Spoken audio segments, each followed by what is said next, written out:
We witness an elderly man whose mouth is bleeding and who is laying still as if he were a corpse. Then we see a boy. The youngster says, "My grandfather has died." He stands in front and says, "My grandfather was cut in half. Here's how he died. My tears are not falling, and I'm not sure why.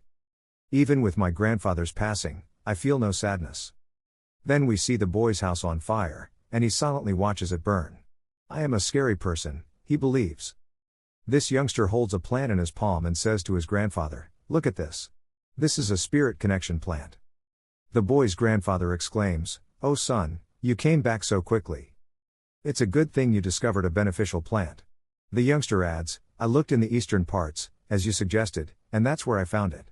The boy's granddad remarks, "Oh, it's quite big. We'll get at least 5 nyong for this." The boy sets the basket down and explains, "There was a fox den right next to where I found the herb, but the mother was not present. Only the infants." The boy's grandfather says, "Child, did you kill that baby?" And the youngster asks, "Why would I do that, grandfather? If its mother returned and saw that all of her babies had died, she would be devastated." The boy's grandfather remarks, "Child, you did an excellent job not killing those babies. Let us put this inside and come eat." The youngster responds, "Okay, grandfather, I will also put this and come." Jeong, the boy's grandfather asks, "Can you make a commitment to him?" Here we learn the boy's name. His name is Jeong. "Now I'll call him by this name." Then he says, "Yes, say." Then Jeong's grandfather advises, "Jeong, never reveal your true nature to anyone in life." The image then shifts to show the youngster abruptly transforming into a monster. His eyes turn blood red, and his teeth emerge. Jeong asks his grandfather to forgive him. The youngster rushes away, takes up the sickle, and yells, "Grandfather, I don't think I can keep my promise." Then we see the city. Inside the city, we observe a carriage's wheels rolling ahead and a guy walking alongside them. A cage containing a few men is visible. The public is cursing the horse and carriage as it passes through the street. "Simply observe them, they're all mountain bandits and small-time criminals," the man remarks. "Ignorance, you are all worthless. Die, pigs, you're all garbage," someone yells. "These people transport them in a whole carriage, and I have no idea why." Our Jeong is being seen by a man seated above, seeing everything with his face hidden for the moment. "Indeed, the child is young," remarks the father who is sipping tea. "The young master's age and this child's age are roughly equal." Another man approaches and adds, "Don't underestimate him just because he's young. He's perhaps the worst of all the prisoners." Then the man in a hat remarks, "I suppose that's why he got a whole carriage to himself." The overweight man calls a waitress and says, "You're probably not scared because you're a member of the Murim. But you'd be amazed to learn how many people he killed with a scythe." People refer to him as the Scythe Killer Demon.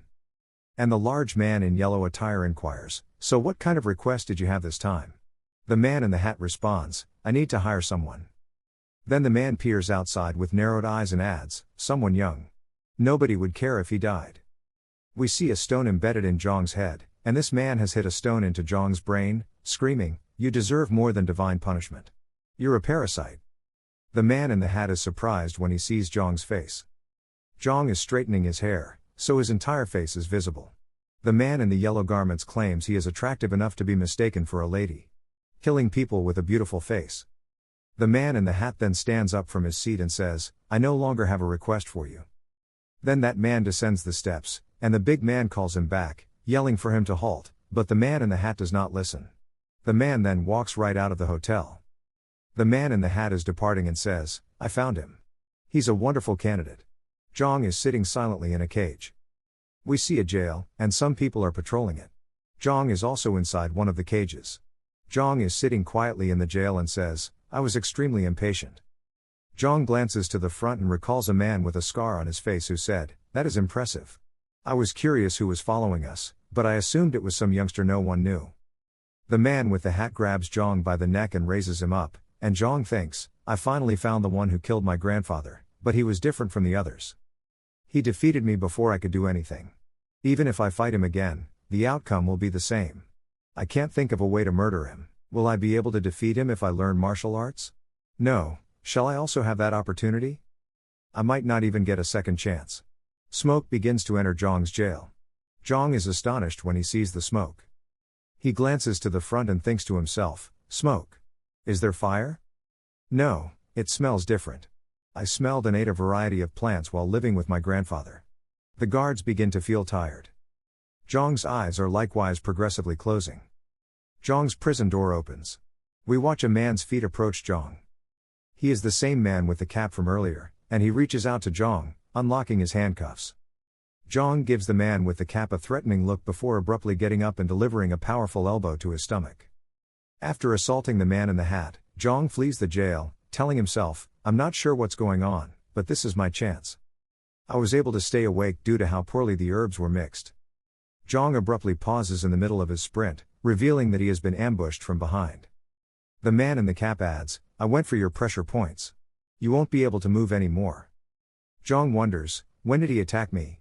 Is this a martial art? The man punches Jeong in the stomach, prompting him to strike a wall and think to himself, "I'm a martial artist. Is it possible that it is the one who killed my grandfather?" He collapses to the ground and thinks to himself, "No, it can't be me because, despite their similarities, that scoundrel had a scar on his left eye." We see another man who has just come and ask, "Guard Kim, is this him?" The man with the hat says to the other man, "Young master, I told you to wait outside." The young master states, "I've never been inside a prison before. I'd always wanted to see it at least once, but it's not that exciting. It simply smells terrible." "Is this him? Prop him up so I can see his face." Guard Kim replies, "Yes, young master." The same man in the hat appears, grabs Jeong by the hair, and sits him against the wall, before the young master says, "You're absolutely correct. He looks just like me." Jeong looks at the young master, clearly taken aback. "Could there be anything more fateful than someone who looks just like me being in this situation, according to the young master? It appears that you are equally surprised." Jeong is calmly glancing at him. He attempts to talk, but not a single syllable emerges. The young master sits in a chair and remarks, "I heard you were on death row. Drawn and quartered in 2 days." And Jeong answers, "Yes. According to the young master, life is extremely unjust. We may have the same features, yet I am a young master, whilst you are a prisoner who will die tomorrow. You know nothing." Jeong hears this and sits calmly, without saying anything. The young master continues, "I'd like to give you an opportunity to become the third young master of the great Mok Sword Manor, a chance to stand in for me, Mok Gyeongwoon." Jeong, shocked, thinks to himself, "What a chance. I'm getting another chance." The master promises it won't be tough. "You'll be locked up in the manor, with excellent meals, lovely maids, and a warm bed. You'll be able to experience things you've never had the opportunity to do before. And after it's over, you'll have enough money to go wherever you choose as a free man." The officer takes out a pill in front of Jeong and says, "If you want to do it, eat this." Jeong wonders whether what he sees is poison. And the servant asks, "Did you think we'd blindly trust you when you were a prisoner? If you finish the job, I'll give you the antidote. So, what are you going to do?" Then that man places the medication near Jeong's mouth.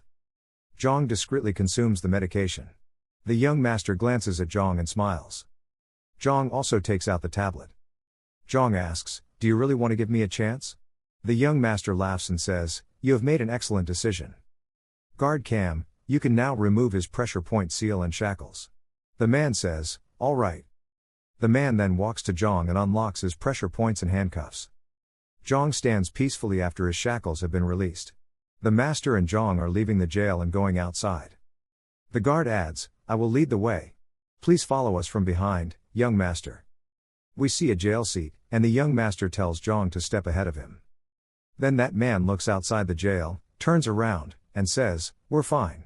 Please take cautious when following me." We can see that Jeong has shattered the young master's neck. When the guard sees the young master's neck snapping, he cries loudly. Jeong abandons the young master, who falls directly into the hole since he has no vitality and is dead. Jeong asks, "Now what?" Jeong chuckles and says, "The fake one has died. Before I go, I'd like to ask you guys to like, share, and subscribe. And please, let me know in the comments how you enjoyed this episode. Your feedback means a lot to me.